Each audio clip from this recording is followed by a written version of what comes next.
of view in general and narration till 2:30. Then there's a writer friend of mine in town. Actually, you're supposed to join us anytime. His name is Mihail Yosel, and he's a great short story writer. He's originally from Russia. He now lives in Canada, and I was hoping that he talks to us about his practice in writing short stories. Okay. But then I want to kick off our discussion on point of view and narration by asking, how do you guys choose your narrators? And I want to hear from people who haven't said anything about their stories, because we heard from quite a number of people. How did you choose your narrator? And what kind of narrator do you have? How do you choose your point of view? And what kind of point of view are you using? Who hasn't? Hi. Remind me your name? Imo, hi. So when writing my story, I realized actually two narrators. The character Yes. and the narrator outside the story. Yes. And that was very confusing, so I had to rewrite the story. Okay. But in a way, I still had two narrators, but it was more understandable. Okay. Whenever we have what is called the objective narrator who's telling the story outside of the story, of course the characters will be talking in the story. But that's not narration. Narration remains with the narrator. The characters just talk. If that's what's happening, that's fine. There are times when the character takes over the narration and the story switches. And this is what I was talking about earlier on, about this idea of the multivocal.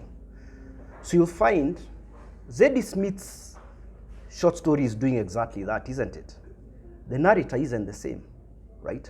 The first narrator is an objective narrator who's talking in first person plural. They're talking about we in Willesden. And then at some point Fatu takes over, isn't it? And then we switch again. So it's not a problem.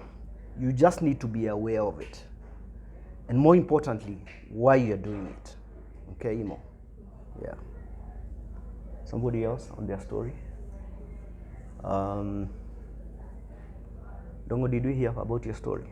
Ndegwa, we haven't heard from your story. Isaac? Sorry, is your name Isaac? Yes. Yes, okay. Yeah.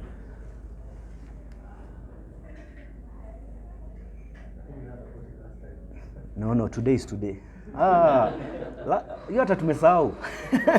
Who remembers last week? Me, I don't remember anything from last week. I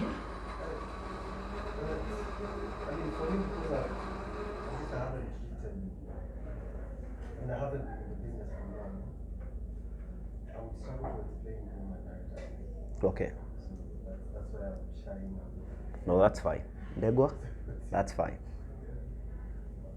But maybe what I'd say is that, like the narrator sits outside the story. Yeah. And he sort of observe. And that's a question I have. Whether a narrator can have valid judgment in the story, like you can perceive of the world independently of the character. Whether you can perceive the worldview of the narrator independently of the characters. Yes and no. Yes, because they might be having opposing worldviews. But because the story is one worldview, they have to be part of the same.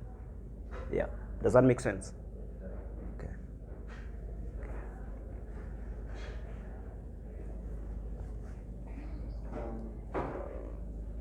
So my narrator is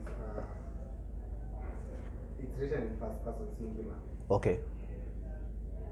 So in this case I'll say I. Yes. And when I wrote it, I wrote it for myself.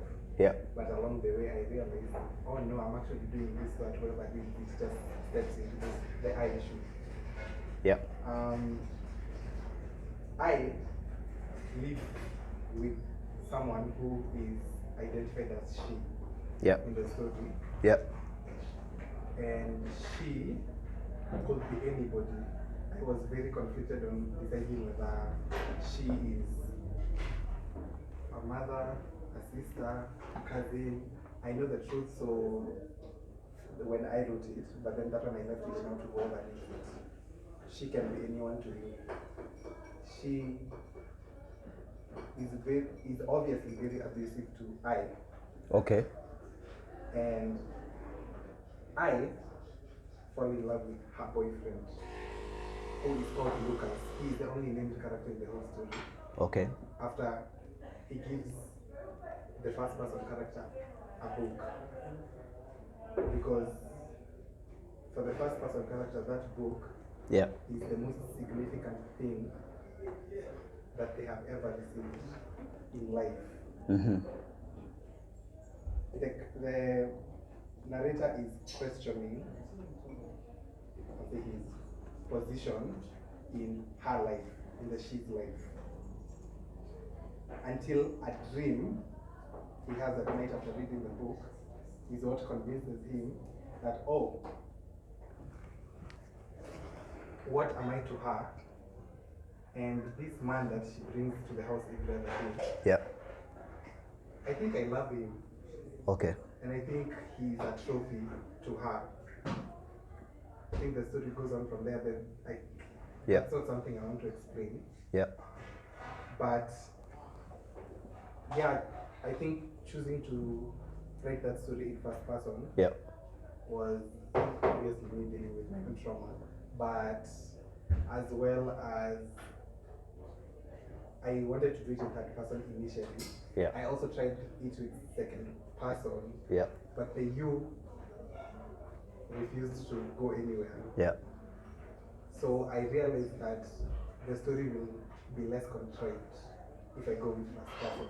Yeah. Because then the narration will be very natural. Yeah. Yes. Okay. Thanks so much. Thanks so much, Ndego. Whenever we are choosing our narrators and we are writing naturally, we don't think yet of who our exact reader is. But there are times you can experiment where the reader is made to be very, very evident. And I just like how, hi Misha, I like how you're collapsing this idea of the narrator and the narratee, right? And making the I person to talk to these two characters. But also, there's a book I'm trying to think of. I think it's either her or she. And it's this experimentation on characters using these pronouns.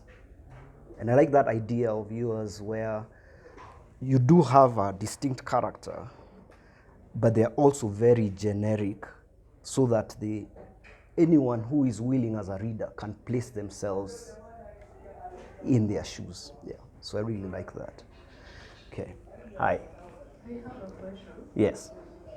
Since writing is ultimately an act of creation, since what I'm seeking is power, in that case, can you really separate ultimately, should you both separate yourself from that act of creation so that you are sort of like a discerning eye? Or should you involve yourself so that you are the God of the Old Testament? Once again, I say there are no formulas. Some of these things come down to personal choices. And with that kind of thing, you usually have to find what works for you, right? Some people prefer to be the discerning eye. Some people prefer to be, in your words, do you say power of God? Yes. Involved, it's part of it. Yes. Drawing from your life and people you know. Yeah, and according to me, beyond the personal choice, it's also about your material and what you want to do with it. Some material works well with you being involved. Some material doesn't, right? So that's another variable. But I think one's own personal experience is very important. Yeah. Tell us about your story now and your narrators. So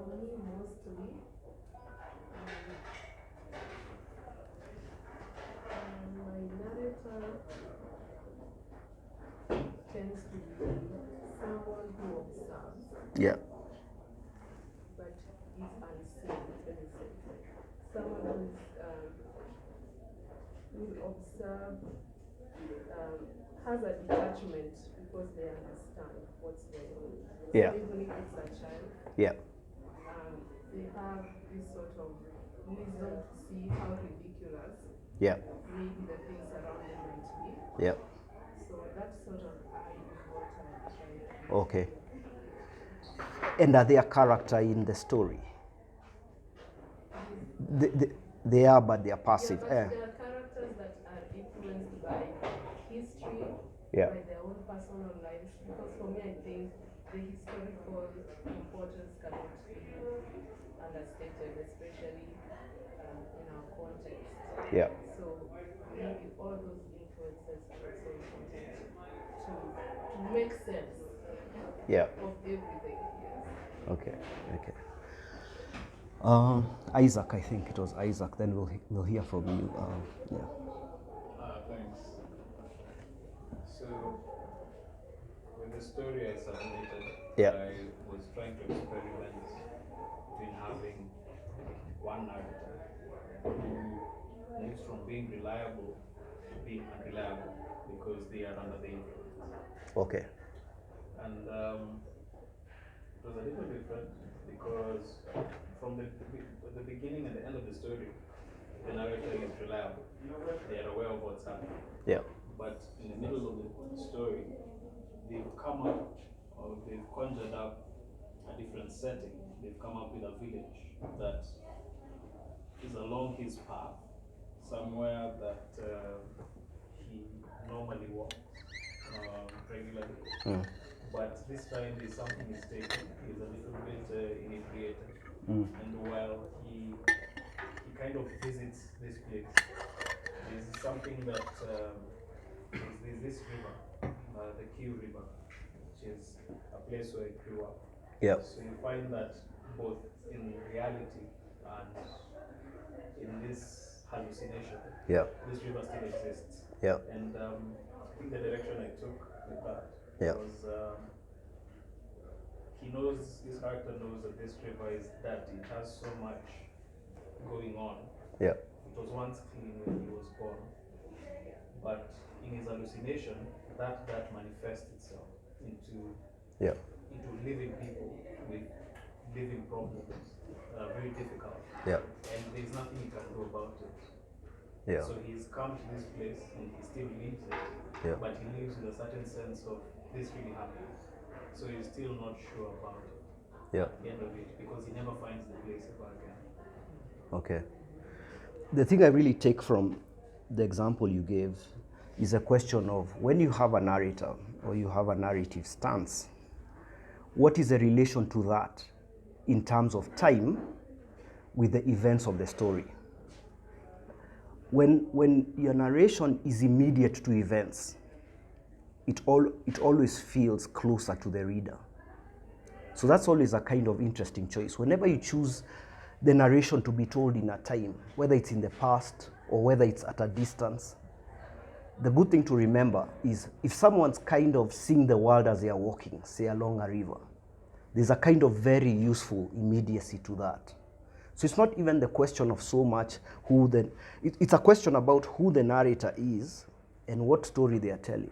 But it's also in relation to where they are standing, in relation to the events that are happening and when they're happening. So this is another thing to think about, right? So if you feel your story doesn't have the necessary